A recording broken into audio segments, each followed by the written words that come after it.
Hi. Hello. Happy Wednesday. Wednesday. I'm How are you still doing? not used to saying that. Really? I'm good with No, it. I love it. I know Yeah. you do, but I'm still super discombobulated trying to get this Wednesday together. But I'm gonna get it together. I'm gonna get So it together. how was your weekend? You know what? My weekend was busy, but it was great. It was great. I had Okay. an opportunity to cook for a family member and a good friend, client. It was her birthday.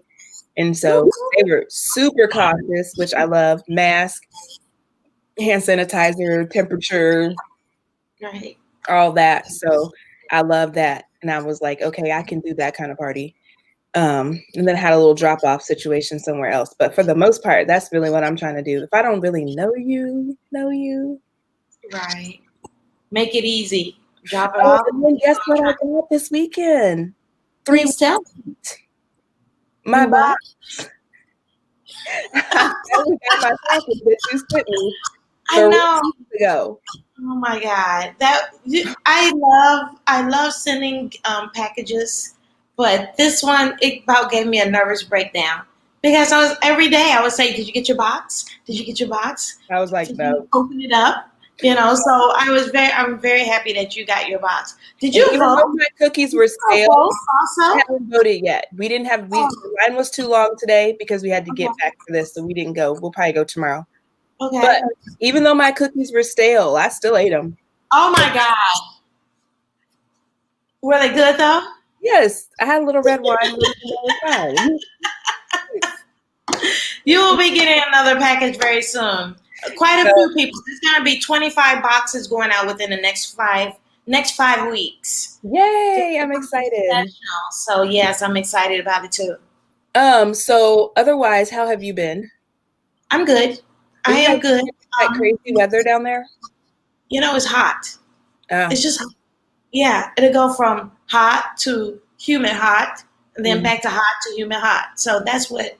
And some rain. My garden is very happy. I have jalapeno peppers everywhere, thyme and mint everywhere, My growing garden is Brussels dead, sprouts and girl. You know it cauliflower. snowed here. That's a bad word. I love snow. I was so excited. But you love it too. No, I was ma'am. so excited. It made me think of my dad. The only thing I didn't like is that usually, like on the first snow, or really any snow, he's at my house. Like when he's done cleaning all his buildings, he just stops by, does my, scrapes my windows, puts out ice melt, even if the apartment has or hasn't done it, make sure I'm together. So that was the only thing I didn't like is that I was like, oh shoot, I have to shovel my own, I have to clean my snow off my own You car. got this, girl. You got this. It's Right. all right. So Well, you that was said you really love different. snow, so you got to love every part of it. I did. So anyway, I'm excited. We're still wrapping up our pre-voting advocacy. We've got one more week. Well, no, this is the last No, week that's before right. voting. Yeah, This is this the is last it. week before voting. So I titled this Trailblazing because when I read this guest bio, I was like, well, go ahead, girl. Right. I don't even want to say anything. Let's just bring her on and let her Yes. introduce herself, So let's please. have Chef Nadine Nelson join us. Hey, Chef. Hi, Hi, Chef. how are you? We're good. You're way too calm. We're like all giggly and happy and smile. You have a beautiful smile, by the way, Chef. Yes. I love you, girl. And Thank thank you you. so much for being on the show. But we just really want you to break it down to us. Who are you? Where are you? What's going on? Just tell us a little bit about How have the who. last 7 months been? Right. Oh, how have the last 4 months? Um, I guess I'll just say like who I am. I'm Nadine Nelson. I am the chef, owner, and educator of Global Local Gourmet. It's an interactive culinary education company. I've had some new developments in my professional life. During COVID, uh, I have been lucky enough to get business, all different types of business. Awesome. And maybe I should talk a little bit about manifestation because that's a Yes, lot of sure. what I've done. I've turned inward, and but I've taken a position in a nonprofit, and I'm director of programs. So I am now managing like 5 people. So that's interesting. And I'm Jamaican. So, I have to have lots of responsibilities or jobs. So um, I was applying for different things during COVID because I also do art. And so you get these residencies. So I got a really nice residency with the New Haven Public Library where I'm the creative in residence. So that's going to be really fun. And I get to do really wonderful programming and I have really great support. Oh, And that's then cool. you guys are trying to get out the vote. I got another residency for a project that I do called Stir the Pot. And so it's a way to bring people together around food to talk about food policy and to get involved in citizen activism. So my artistic partner and I, we got a residency to do a national campaign between now and January. So look out for that. Well, we'll be encouraging people to come together. We used to do it as an in-person program, but we're going to be doing it virtually. So that's going to be interesting to Beautiful. see. And I live in Connecticut. So I live in Hamden, Connecticut. It's out of sight of New Haven. New Haven is in between New York and Boston. Um, I arrived in New Haven when I was 10. I'm from Toronto originally. Um, as I said, I'm Jamaican because there's not that many Black um, Canadians. And the ones that are there that are original Canadians are from Nova Scotia, like African Americans that came from the Right. Underground Railroad. Right. So, but I moved to New Haven when I was 10. Um, I lived in Boston for 23 years. I'm a trained educator. And I had started my business 15 years ago. So I combine like my love of food with education and then do really interesting fun events. The way I met Erica is that I was so she was so nice, so great. Like when you talk about I'm gonna like cry. Um when you talk about people supporting you and your dreams and stuff. So I had wanted to work with the Jamaica Tourist Board and do some work in Jamaica. That was a dream of mine. And I was doing some consulting with a food festival down there. And so they wanted talent from America. And, I contacted Erica. We're friends on Facebook. And she came down. And it was very interesting being uh, she was very gracious, because, on that trip, I discovered that I thought I was Jamaican all this time. I realized I was Jamaican. Okay. So I was like running around because I'm like, this started at 12 and we're supposed to set up yesterday and and Erica's like, why are you bothering yourself? You've done all that you need to do. Let's go back to the all inclusive and have drinks. And I had my cousin who is my plus one. And she like I got her as my plus one to come down because she was in law school. And she's just like, look, I don't know what's going on, but I'm going to enjoy myself at the all inclusive. I made reservations at all the restaurants at the all inclusive. Erica's like, let's do everything that we can do at the all inclusive. They know where we are. They'll call us when they're ready. And I was just like, I never thought about that before. Yeah. Like, because I'm like, gotta get work. And they're like, I'm Irie, I'm Jamaican. We'll do it when we want to. I was like, oh, damn, I'm really Jamaican. You know what? And I can feel you 100% there because when I first went to the Bahamas to help her with the chocolate factory and getting open, I literally was ready to pull my hair out almost every single day. I was like, what in the is going on here? Does everybody have to take lunch at the same time? And why are we working on projects as a group?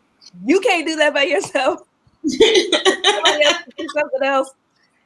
Yeah, it drove me insane. Then the second time I was just like, she was ready to party and I was like, we gotta work. I wasn't getting all bent out of shape that second time, that's for sure. I was like, oh well, if they like it, I love it, whatever. Yeah. Yeah, Jamaica was amazing. Do you remember going up in the hills and the guy was making us drinks, the smoothies or whatever, and someone warned us, hey, you don't know where Yeah, yeah.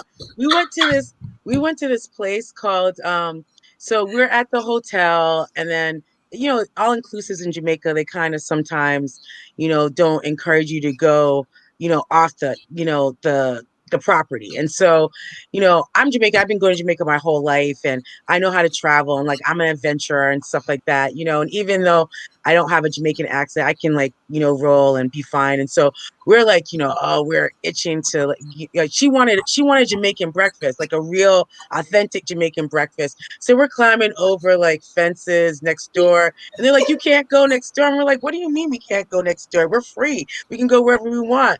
And so, we go next door to get food, and then the person that we meet next door, he's like, come up to, it's called Stair Town. If anyone knows an Ochi Stair Town, like Stair Town is like, Woo. if you don't know what you're doing, because it is literally in a mountain and it has all these stairs that you have to Wow. walk through. And so people are like, oh, you're going with this dude? And you're like, yeah, we're gonna go make milkshakes, so we go, and he makes like these pumpkin and pumpkin milkshake. He made like Yeah. a banana and peanut, stuff like kind of old fashioned stuff, and it was like this random, really great time and really fun.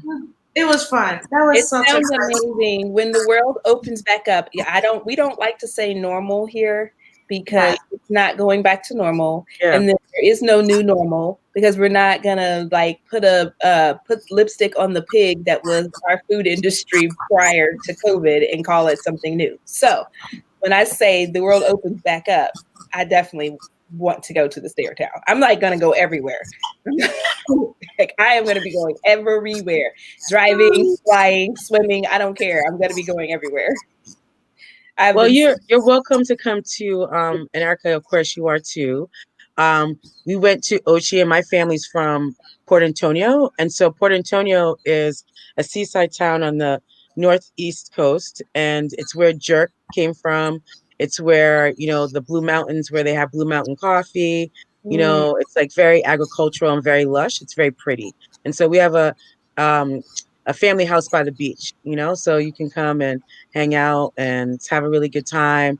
My uncle has a farm, and so usually when I go down to Jamaica, I go swimming every day in the morning. And then we live at the flats down right across from the beach. My uncle lives up on the hill. So in the daytime when it's really hot, it's nice to be up there.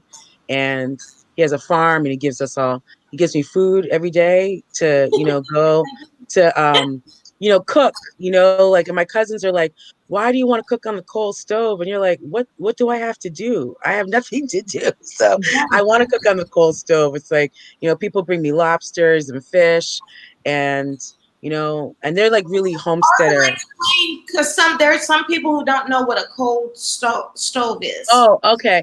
The coal Yeah. stove is it's kind of like a Dutch pot, and probably, like the original design comes from Africa, and before like um put their made them up $300 a pot. hmm? Before Oh, the fancy French company coated them yeah. in Yeah, ceramic and made them if three you hundred ever have a dollars. chance, yeah, in the Caribbean, you get those nice, naturally nonstick pots, and then it can have an area underneath. They can have the pots that are already connected, or you put one on top, and it has you cook it with coal, and it's really nice because the flavor comes into the food, and people feel like the food tastes different, but it's a Yeah, longer way to cook. So, like they're like, why, if you have the propane or the gas, like why would you do the coal stove? And you're like, well, I want to channel my grandparents and my aunts and uncles, and I don't have much to do, and it's fun, and I'm on vacation, so why not? And also Exactly. during like the hurricane, that is a survivor kit, part of the survival kit. Like when Irma came through, everyone was looking for. They were digging out their pots, so then they knew that there was going to be no electricity There wasn't going to be, they stocked up on their coal. They kept things so they could prepare for that. But that was like an essential, I guess you could call it appliance or pot or whatever, during a hurricane also. So, also sending many, many blessings to our friends and family in Louisiana and down in New Orleans, Chef Nina Compton, all of them down there. Right now, a hurricane is heading through. Uh, so we just want to send some blessings over there too. So As if this year hasn't already been a pot of poorly cleaned chitlins. Oh Lord. Okay. oh, I mean, I'm just saying, this year has been a big old pot of poorly cleaned chitlins in a 2-bedroom apartment, stinking up your whole entire place. That's how this year's been. Like they need anything else in terms of weather or whatever. So let's talk about were you, before you got to the nonprofit, were you doing other advocacy or you just started it with the nonprofit? Oh no, I started all my advocacy with my business. So after I had my daughter, I had time to like decompress, and then I guess I was a little bit more reflective about like how I could use my talents and be involved. And so I was living in Boston, and I always wanted to learn how to farm and garden, even though I grew up and my grandparents were farmers and fishermen. They didn't really let me garden, like they'd have me go out there and they kind of like were like North American girl, sit down while we harvest and do cook up. So I wanted to learn how to. So in the last 10 years, or I've learned how to garden and do that kind of stuff to get Okay. people closer to the land. I've done like Soul Fire Farm, their immersion program. I've done mugs, and then I studied in Vermont at Sterling College. So um, I, I'm not the best farmer or have green hands or anything, but I am a really good person to to personify that anyone can grow. And my growing style is like kind of like to throw the seed and let them go. Because Mine too. the last 2 seasons that I've been around, I travel so much usually that um I'm not really there to tend the garden or weed, but like I've grown watermelons, I've grown eggplants, I've grown, and you can grow and not be the most attentive gardener. The reason why so I started off with like probably like food insecurity. So working with an organization in Boston called Fair Foods, and they get food waste from like the equivalent in New York, I guess would be like in the Bronx where they have the food distribution. In Mhm. Boston they have food distribution in a place called Chelsea, and it's down by the docks. And before the food goes to compost or waste, it's given to these people, and then they have all these different stations around Boston where at the time when I was doing it, it was like $1 a bag, and people would get like $15 to $20 worth of produce. So I started doing that just to get out of the house with my daughter. And I had two sites that my daughter's father and we would do all together, and it was great. One was at uh, elderly housing facility. Another one was at a low income housing facility. So what I thought, like I would do is like, with my experience with cooking was like, I'd bring them recipes, and then because they would get like, spaghetti squash, random stuff, Right. and like be like, oh, how can you do this? And then I would give them the recipes, and they would come back and, and say, oh, we made the recipes, and do stuff like that. And so I started connecting with farms and gardens because like I tell people, when you make salsa or something from the garden and you pick everything from the garden, people can tell the difference between a regular tomato Yes. and that tomato. And so they can then become more invested to be like, oh, I can farm like a community garden in Boston, or, I'm associated with the community gardens in New York. It's like if you live in a city, it's your backyard. Like when I lived in Boston, my community garden literally was my backyard because I lived in a loft, and, my backyard was a big parking lot, so every day I would pick my daughter up from daycare and I'd bring her to the garden, and she'd run up and down and build up her immunity. And she loves vegetables, and so it was it was literally my backyard to be able to enjoy and, get fresh air, and then also connect with, connect with people like intergenerationally. So, what I specialize in is interactive events that bring people together. And so like I say, they're around cooking classes, or because that's like something that people can relate to. Mm-hmm. But I do I've morphed into like combining my art, cooking, and education. And so I'll do like an art activation called like harvest mandalas. And so I'll use the food from a garden, or get food donated by farmers and different people that I know, and then I'll make a visual mandala, and then but then also I'll set up stations where we'll have people can make their own mandala salads, and then take pictures, and then be in like kind of mini competition to like just Right, yeah. interest. We can do mandalas, and then I'll have like bean salads that represent, like I've done it in the Bronx. And so I've had a Puerto Rican salad, an African salad, and an African American salad, to show that you guys, we are all living with each other. We all eat beans, and Right. beans are really healthy for us. Like my whole message for my company is like to teach people how to connect to, plant-based living. I grew up 7-day Adventist, and even though I'm not 7-day Adventist and I do eat meat, I specialize in showing people how to really do special things with vegetables. And so when you do it like that, people are not being like, oh, I don't eat this, or they're like, you're like, oh, I never thought about having raw beets on my salad. Oh, I never, thought about, pickled pigeon peas are really good. So if you're Puerto Rican, you might never have had that, but it is a traditional Puerto Rican menu. So try and getting people back to kind of those old fashioned, not old fashioned, we look at them as old fashioned, but what are the ways that our ancestors cooked? Right. And, Tradition, right? like to defy the whole notion that our food is unhealthy. Our food is not unhealthy. Our food is extremely healthy, It is. and And what's making us unhealthy is that we are eating things that we are genetically not predispositioned to have. When our DNA was created, this type of food that we consume, was not what the creator had in mind for our specific body types. Whatever culture you are, if you're exactly. African, you can't move to a complete Italian diet without having some type of health ramifications, because that type of diet was not designed for your DNA. Right. And so like, decolonizing the diet, looking at kind of like microbiotics, what I do is like, I don't tell people there's one way to eat. I try and show people healthy ways of eating and a variety of ways of eating. Because I do think that depending on where you are in life, some people are vegan and it's great for them. Some people are vegan and their hair comes out, Some people, like for myself, I would never be like, oh, intermittent fasting, X, Y, and Z.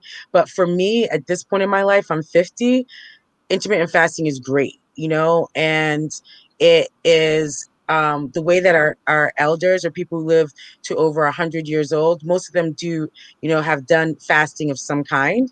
Right. So, but for some people, eating 5 meals a day is really, they need that to balance out their sugar. Some people need to eat low carb because they have inflammation. And so I try and, I create like these different systems. So like I have a cultural menu planning, questionnaire for people. So it asks people, what are you working on in regard to your diet? Some people, they have diabetes, for instance, Right. and so this is how you can be preventative in diabetes. This is ways in which you can lower your sugar, stabilize your, your glucose, and be able to eat healthy, and be joyful about it. Because people look at vegetables or healthy food and they're like, oh, this doesn't taste good. And it's like, I want people to understand that food, it does, you can make food taste good. And Right. it also doesn't have to be expensive, because people feel like, No, it oh, doesn't. things are expensive. I'm like, look, a bag of beans is not expensive, Yeah.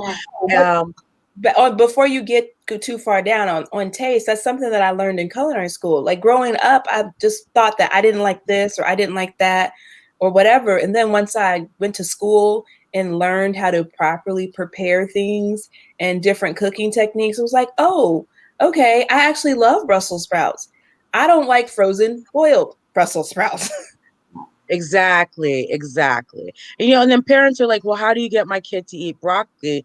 And you're like, well, lemon Parmesan broccoli that's roasted tastes really good. Like curry glazed carrots with honey, that, we go get from a beehive tastes good, like, so, I try and encourage people to, have fun, to, um, the nonprofit that I work with does in like environmental after school education. And so like, I had done cooking with them before. So it's like, um, I think that it's really important to Yeah. incorporate those things, to also incorporate wellness, um, to connect people to the land and sustainability, because so many of our ailments, not only are they preventative by disease, but they're also environmentally. Environmental racism is really bad, but then also, like, what can we do to be able to combat all these adversities, like, by doing things like wellness or going on walks. Like part of like 7 Day Adventist tenants are being connected to nature, so combining those things too, I think, are Yeah, really important for us I as love as that. people. No, I love that. And I think something that, as we're talking about this pandemic and things, I've had a lot of downtime and had opportunities to kind of work in soup kitchens and homeless shelters because they need, at a certain point during this pandemic, during the shutdown, they were feeding double or more of the people that they normally fed with less volunteers. So having someone like a chef come in and who can bang out a whole bunch of work all at one time was great for them. But what I noticed is what you said.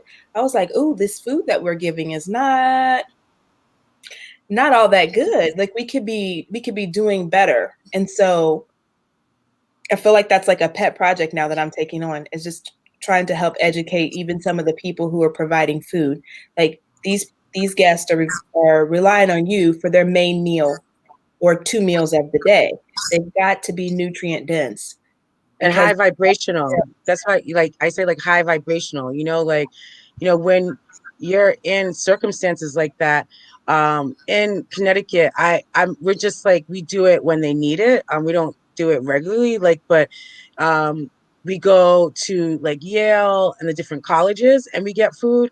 And what's great, I love going to those places because, like, they're trying to feed the students healthy food. So, it's great. Like during COVID, the kids were at school, but a lot of them, I think, they were on meal plan and they were ordering food. They didn't want to leave their dorms. So right. here you have these, packaged sandwiches and quinoa salad. And it's like great when you go. And then, one place we donate to is a soup kitchen. And another place is a housing authority where these two beautiful Black women go around in these big carts and they go door to door to make sure that people have food. And, my mom and my daughter, we do it all together. My mom is like, there's what at Yale, there's one day, like we had so much food. We had like trays of food and all this stuff. And she's like, is all this food gonna get eaten? I was like, yeah, it is. That's like, this is a couple meals. And like, this is all, it's like curry and, all like really high quality, even the sandwiches, the bread, the cheese, like everything is high quality. And you feel And so how good that, beautiful was that for someone in a reduced circumstance to get a well put together meal? yeah, exactly. Like why does it have to be that, and I'm not saying that any of the places that I worked at, but I've heard it been said, well, I mean, they have to take what they can get. But then why should that be the energy Yeah, no. with the food, or we just get it from donations? So, well, then why don't we seek out better donations so that we can, put a bright spot on a really bleak day? Well, that's why I do like my art activation harvest mandalas, because so much food, like 40 to 60% of food goes to waste. And we know that with COVID, and the way that our food distribution is in America, that so much food from farmers, because kids weren't in school, like, so all those contracts that people had, like, just think about all that food that went to waste. And it's like great to see how some of that food has been redistributed to be able to go to food banks, because so many people who never even thought they would need a food bank need a food bank. So here, I don't know if where you guys are, they're giving out these FDA boxes. They have apples. They have lots of vegetables, and I don't know like how they made, huh? We're not doing it anymore because they changed the program the second. Oh, They put the letter in there. They added milk, cheese, and processed meat. Oh, And so then you have to have a refrigeration truck, and you have to yeah. have other stuff. And then the two areas that we were doing I, one, we had a high volume of seniors. I don't need to be giving elderly people pre-made taco meat. That's like the last thing that they need. Yeah. Or gallons of milk or big blocks of cream cheese. That's like, Yeah. no. And then we just didn't have the refrigeration. I wish that they would have left it the way that it was, because the program was working the way it Right. originally was. Yeah. Right. And so like that's where I wonder, like, is a conspiracy, like, Obvious you as know, well. that, like not wanting our kids to eat well, like going back to making ketchup like a vegetable, and potatoes a vegetable and stuff like that. So um but I do feel like in Connecticut and in New York and in Boston, where I've done the work, that there are farmers that, I call, and they will come and bring food for people to, set up bags. Like when I do my harvest mandalas and I ask for stuff, I get so much food. And then I have paper bags that people can always, take as much food as they want, That's amazing. That's amazing. And I'm hoping that here it's like, I am in the Midwest, and it always feels like like we're like this. It happens like this, and then you know, so you guys will be doing something for 10 years, and then we'll get it, and it'll be like brand new and like the greatest thing. And then the East and the West Coast are like, we're on to something else. We're not even doing that anymore. So we're a little behind the times here, but I'm hoping that we'll catch up with this food policy and just being a little bit more proactive with the way that we approach food and food deserts here. So we like to use food apartheid, not food desert, I usually because say that. Yes, because deserts happen naturally, and these right, systems were done intentionally. purposely, right. And then also like just, like they call like the art that I do is like social sculpture. It's like bringing people together in unconventional ways, and so um you have a really good Black social sculpturist, Teatser Gates in Chicago. And so he's done stuff around food, and his real, his artistic craft is like, he works with all different materials, but he's done stuff around food. And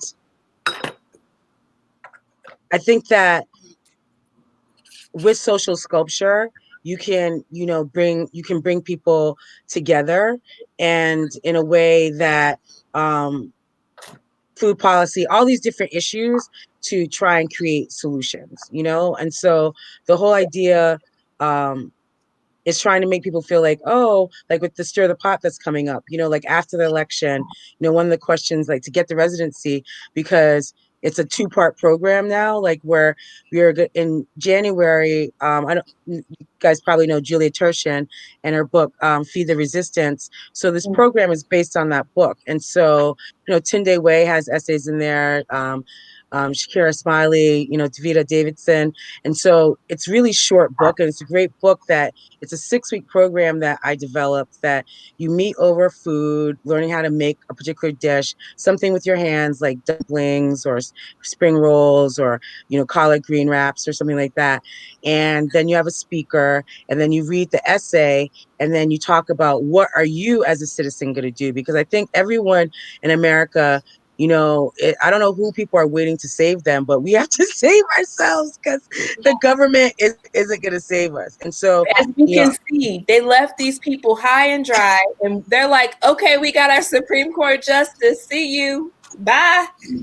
and like, I don't know about the Democrats. I mean, I thought the Democrats were flaky to begin with, but when, I'm Jamaican, but then, moving from Toronto to New Haven, I don't know. Like, I feel like you should have a little bit more fight. Like the Democrats have no fight whatsoever. I wouldn't want them on my team in a dark alley at all. She got played. She got played. Huh?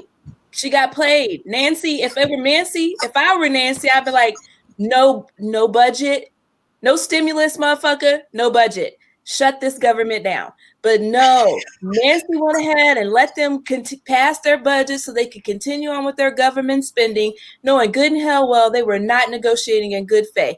My ass would have been like, the Congress is leaving. There'll be no budget until you motherfuckers give us a stimulus package. See y'all. We gonna go and get on the trail and campaign.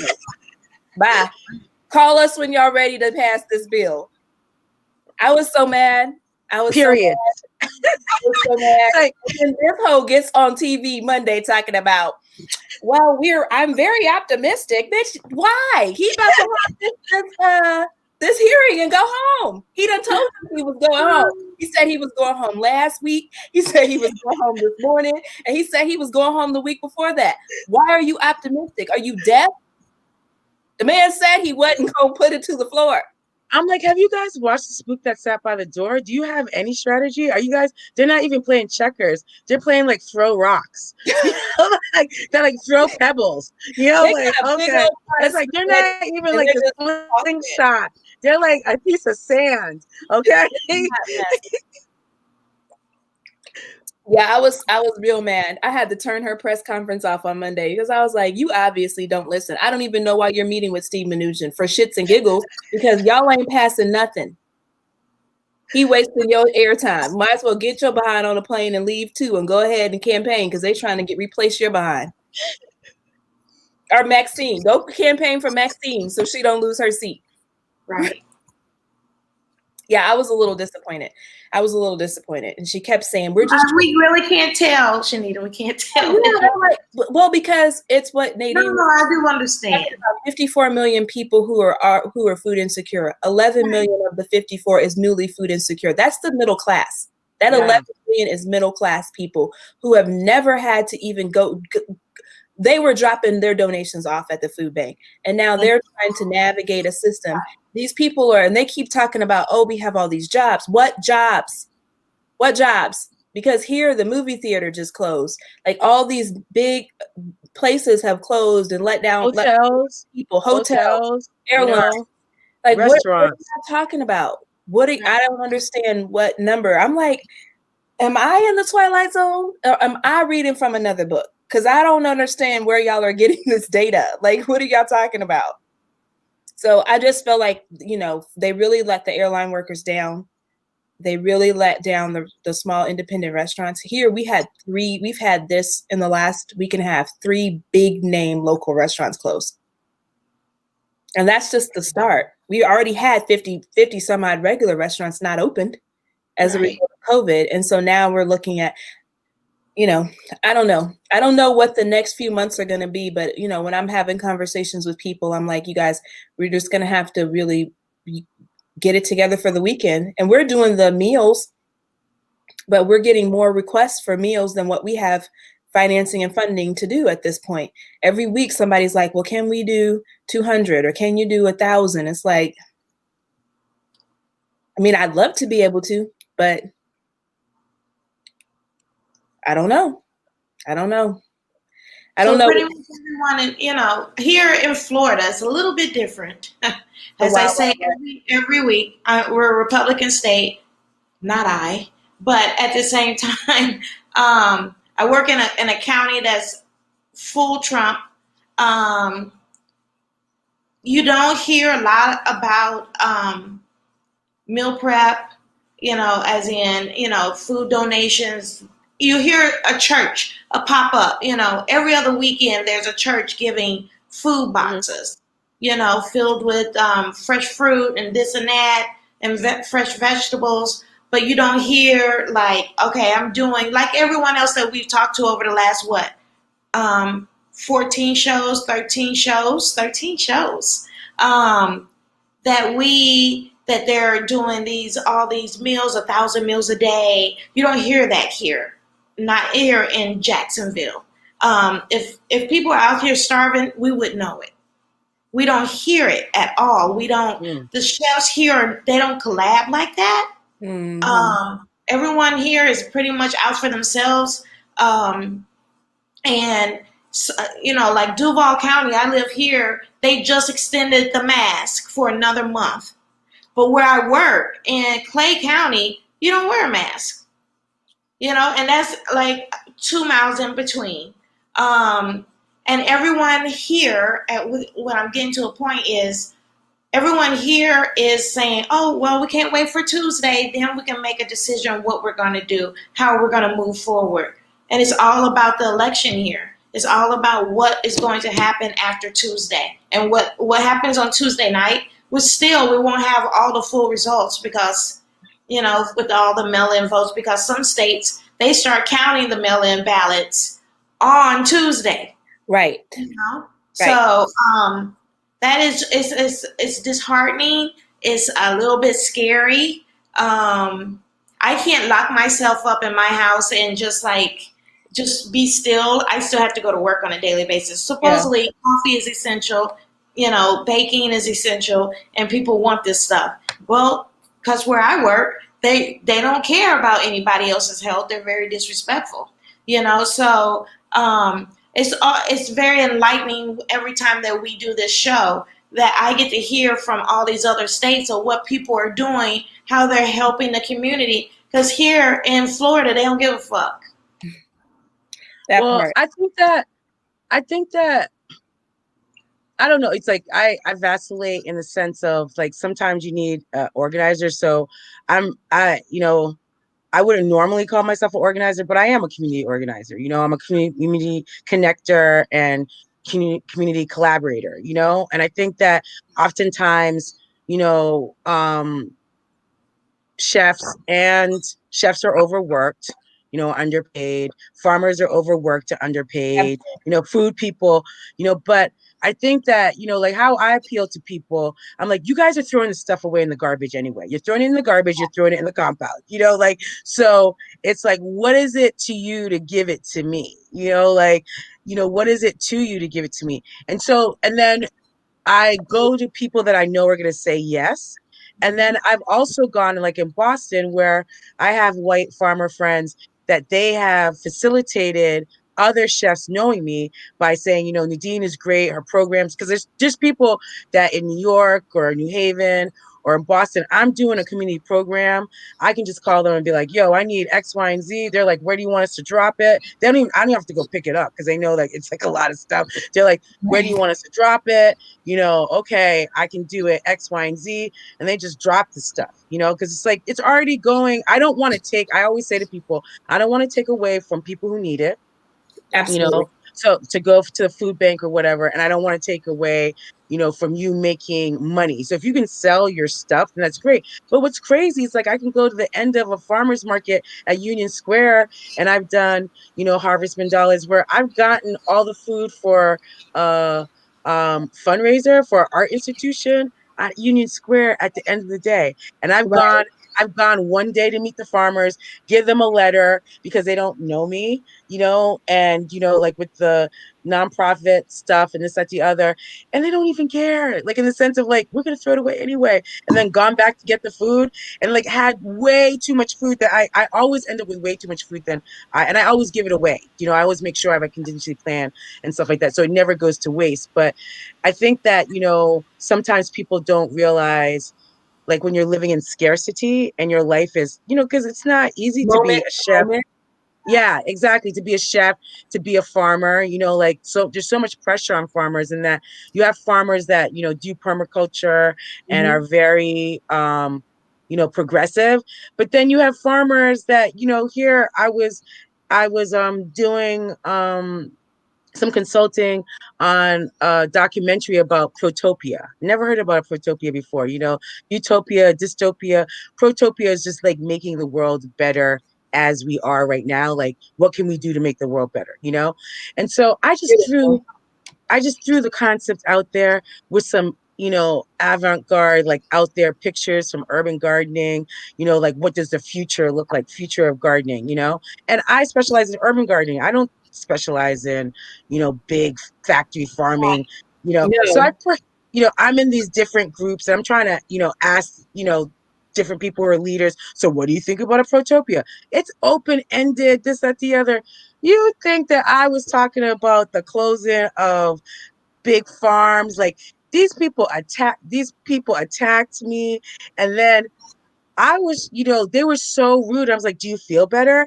And they were just like, for me to just say, do you feel better, for them insulting me about, wanting to, they felt like I was promoting urban farming over big farming. It's like, in urban, we can never grow enough food in urban farms. I'm just But asking you what you the feel food is a from big protopia farms is. doesn't Huh? even make it into the urban areas. So Yeah. they're tripping.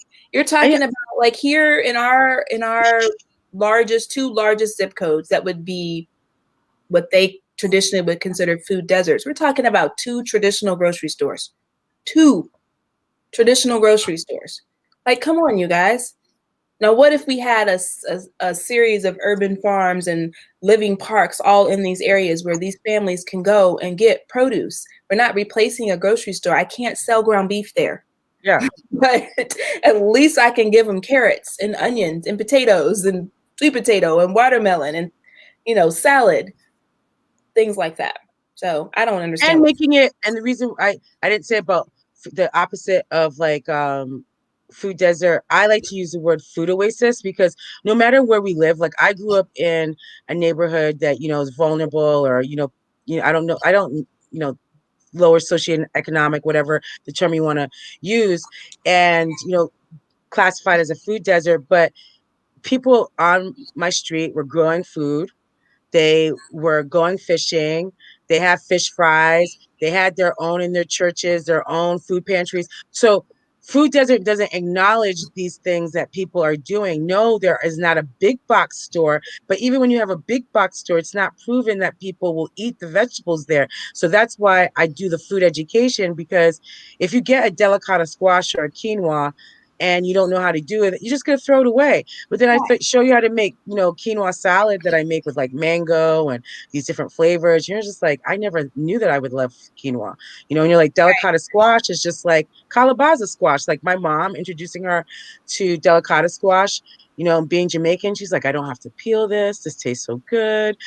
So or showing people how to make collard greens or kale like in the Brazilian way.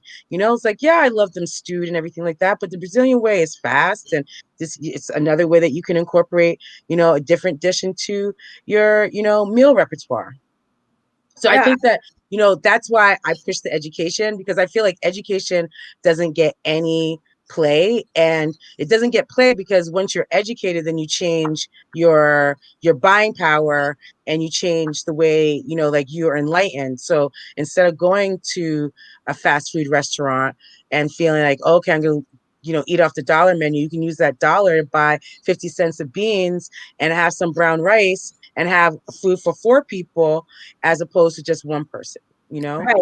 And this is what I've been talking to people here about is like food literacy. That's exactly what you're saying. It doesn't matter what we give them if the people don't have the education or the literacy behind that. And working with organizations here to find culturally appropriate people to share that literacy information, because you can't send Pam to the Hispanic neighborhood to teach them how to cook, because Or Karen. or Karen or any of them, because they don't want to hear anything they have to say. They're like, the food is bland, there's no salt, there's no seasoning, there's no flavor. And so you really have to look at the demographic of the individual which you're trying to educate, and make sure that you're approaching it from a perspective that they would receive. And I think a lot of times people don't do that. They just, Oh, of course. Like I've worked with um a bunch of different organizations. So there's old ways that they have like historical food diet. So I try and, they have a whole program where a 6-week program on African heritage diet. There is I have developed my own program based on an article by Mark Bittman. That's a train the trainer program that it does exactly that, where it takes people who are community cooks. Because I learned how to eat healthy from Black people, from all the people around me. 7-day Adventist people, when people are like, oh, Black people don't eat healthy, I was like, I've been around Black people who've been eating tofu, making their own gluten, growing their own food, juicing. This is nothing new, making their own wine, doing their own yeast, sourdough starters. Like my mom, I don't know if she called herself hippie, but she was, but then also just 7-Day Adventists, like they eat healthy, but then also going to Jamaica and being around Rastafarians, like there's all different types of Black people, or being around Yeah. people who are Nation of Islam. And not only, I grew up with, ones that didn't eat meat, or they, made your bean pies, and they've always been health conscious. So, I try, and I working with nonprofit organizations can be hard because they don't like that empowerment. I teach empowerment. I teach like liberation is going to come from someone that looks like me. When I teach someone how to make quinoa, they make the quinoa again, like and they tell me, oh, I've made the quinoa, and I'm like, yay. And then you develop recipes. Like when Black Panther came out, I came up with a whole Black Panther menu, and demos where everything I made was Black. So like black bean salad, and Black Panther smoothie with black beans and cocoa, and just showing people, like, that we should celebrate our Blackness, because oftentimes you look at Black as a bad thing, but Black foods are really high in nutrients, and just like metaphorically, having fun with it, that definitely someone who, like in New Haven, this program that we did was like 40 people, and um, one of the trainers, she's from the neighborhood, and she's had mental health issues, but she works with the mental health center to show how food can change how you eat. And I taught her Right. how to be, I tell people, not every chef can be a good teacher. I'm a trained teacher who is a chef. There's a difference. I'm not a chef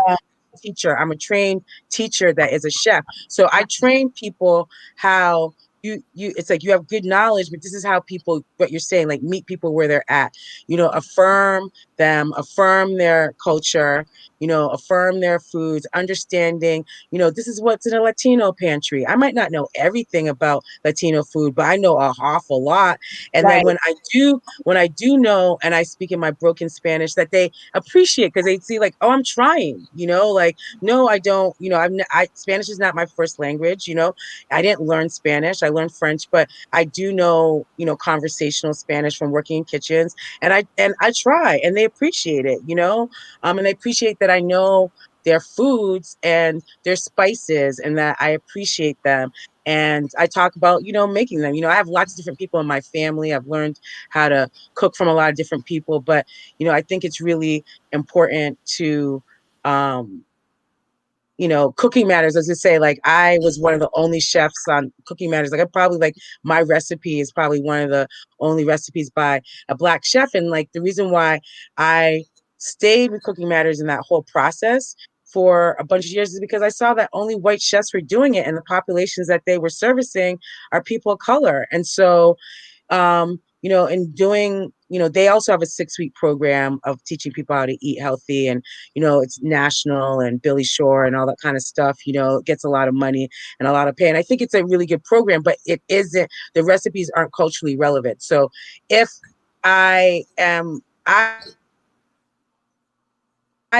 adapted them. So I've worked with, groups that were Puerto Rican and Dominican, so then I centered the recipes more like Caribbean, done with Haitian and Black Caribbean. I even did a group where it was Chinese, and it was Cantonese and Mandarin. So it was like English, Cantonese, Mandarin. And that was great because it's just like, here I am, this Black woman. And they're like, oh, you know about Asian food, because growing up in Toronto, and even, being Jamaican and having, Black Chinese people, but growing up in Toronto, it's like the hugest Chinatown. So I grew up like, going to Chinatown, and I love China, like, Asian markets. It's like where, I tell people, you get really good fresh vegetables, when you buy like your condiments, they last long, they're cheaper and stuff like that. So, but they're teaching cornflakes baked chicken to Chinese grandmothers, and Chinese grandmothers don't eat cornflakes. So it's Right.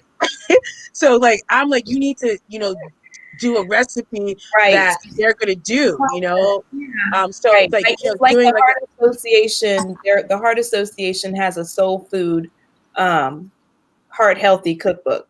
The American yeah, Heart Association. I'm yeah, like, you all speak to any African American chefs right, when you wrote this book. right, No one's auntie. If I gave this to one of my aunts with a heart problem, I would probably be uninvited.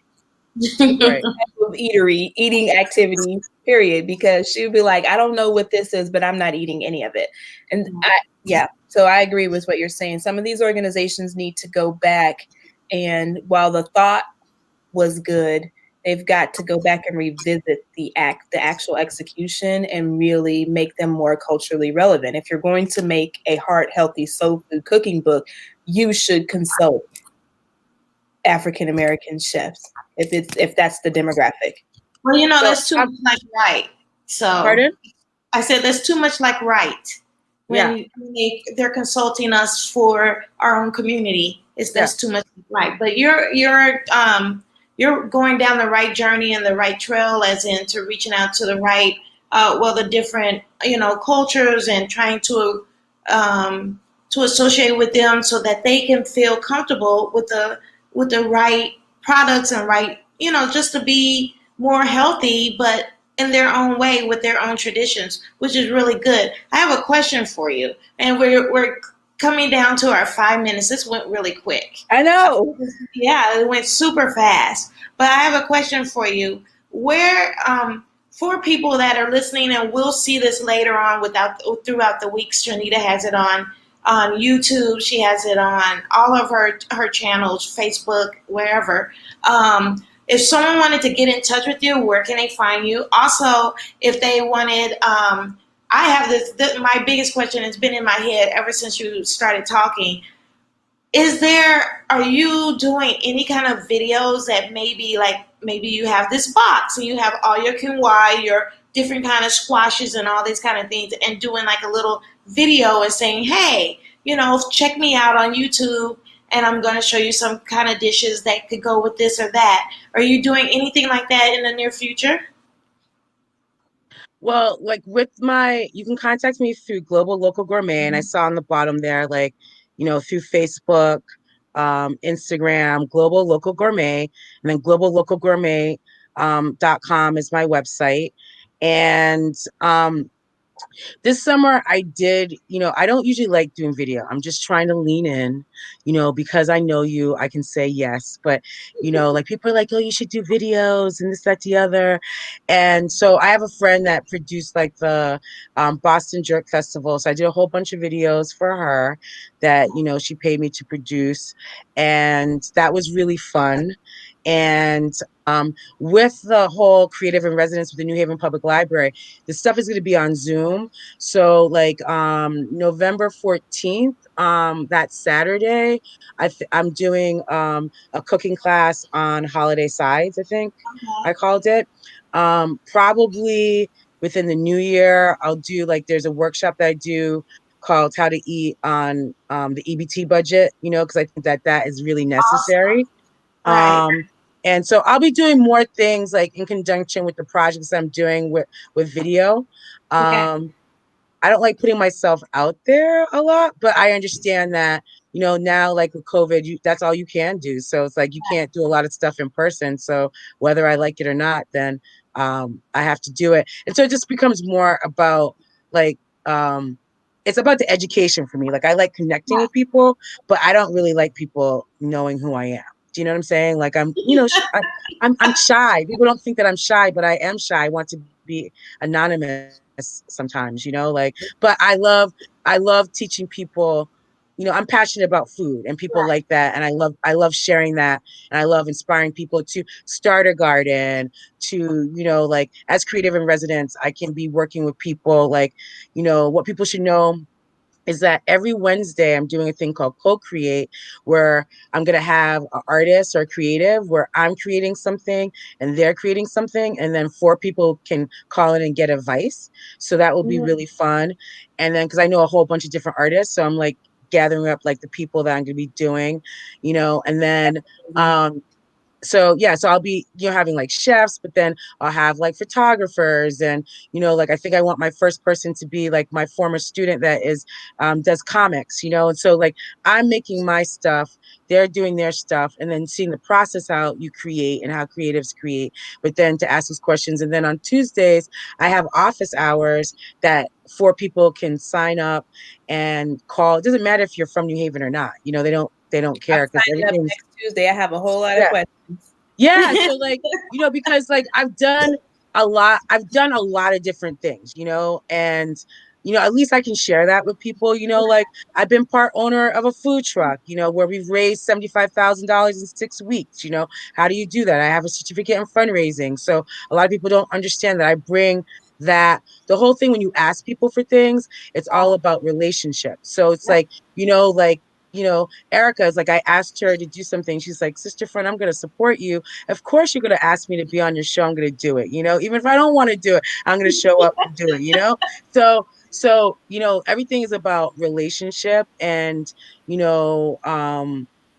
fundraising is about friend raising, so like, there's lots of different things that, there's people, especially us as people of color, that we come into food, like, I can't say that my family has been the most supportive. They love my food, but I don't know if they like me being an entrepreneur. Like, I think it scares them, but I Oh can my show God. people that it has worked, and like also staying true to who you are. Like, I'm an educator, I'm an artist, I'm a chef, and I want to make sure that I combine those things. I know that a lot of people look at me like I'm crazy sometimes, but Mhm.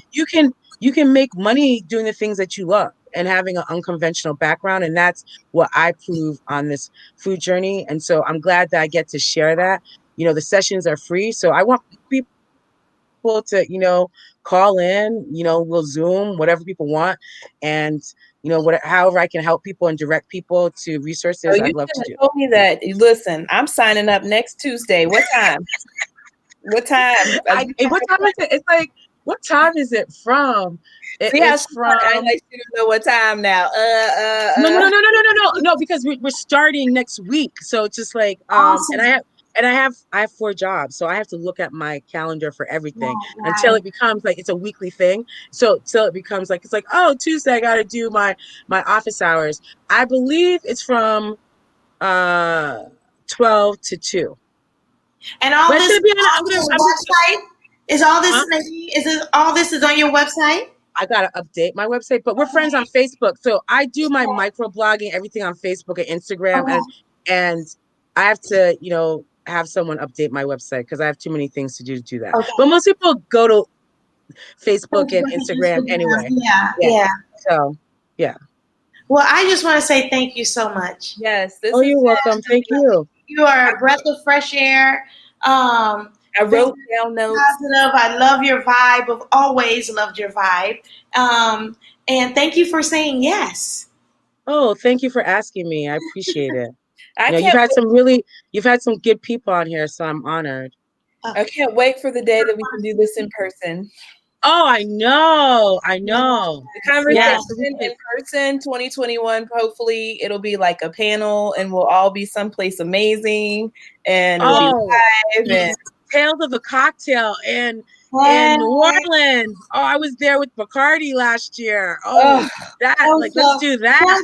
Tales of Cocktails is amazing. maybe that's I where we'll go probably do did the it 13 conversation years at, and ago. we'll have some tips too. I'm gonna tell. We need to tell Tiffany. She was on a few weeks back. We're Yeah, like, you need to figure out how to get us live at Tales of the Cocktail next year. that would be awesome. Oh, yeah. That would I be think great. And maybe they we should really, just kind of travel next after the during well once this COVID calms the crap down, just calm down, and we can move forward and start just like we could just get an RV and just travel.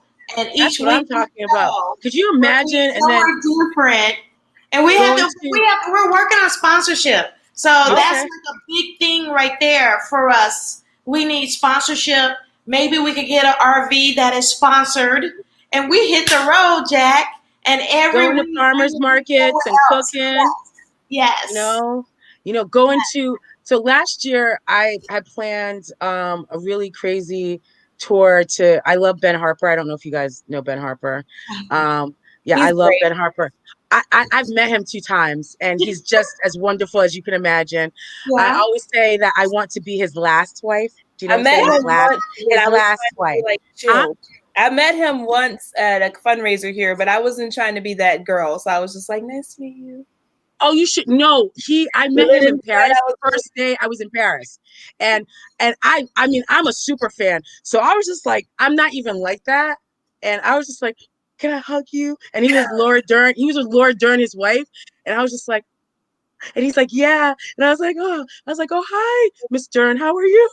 And then the second time, the second time I met him at the Apollo, because my friend was the event manager of the Apollo, and so they give a nice little bag to everybody. So we're there waiting for him, and we're talking to his family, and then he talked to us for 45 minutes and gave us all the swag. Was totally nice, was Awesome. totally beautiful, you know. Yeah. So I was planning a tour, go see him in Atlanta. We were going to drive to New Orleans, Oh, Mobile, I think like Memphis. It was this whole trip. And then we are going to meet farmers along the way. But then, Ah, it was around the Ben Harper thing. And then my girlfriend, her child had to get major like tooth surgery. So we couldn't do it. I wasn't going to be driving down south by myself to the Ben right. Harper concerts that I might have been the only Black person there anyway. So now come on. it's happened in New Haven when he came here. I was like, I was with my white girlfriend. I was like, I think I'm the only Black woman up in here. And then I went to Philadelphia the next day, and there was like, I went with one of my ex-boyfriends, and it was like 3 Black couples, and we were all together. And I'm like, Ben Harper, Ben Harper, Ben Harper. And then people are looking at me, and I'm like, I don't care. I love Ben Harper. Okay. Funny. And he will know I love him. And he did know.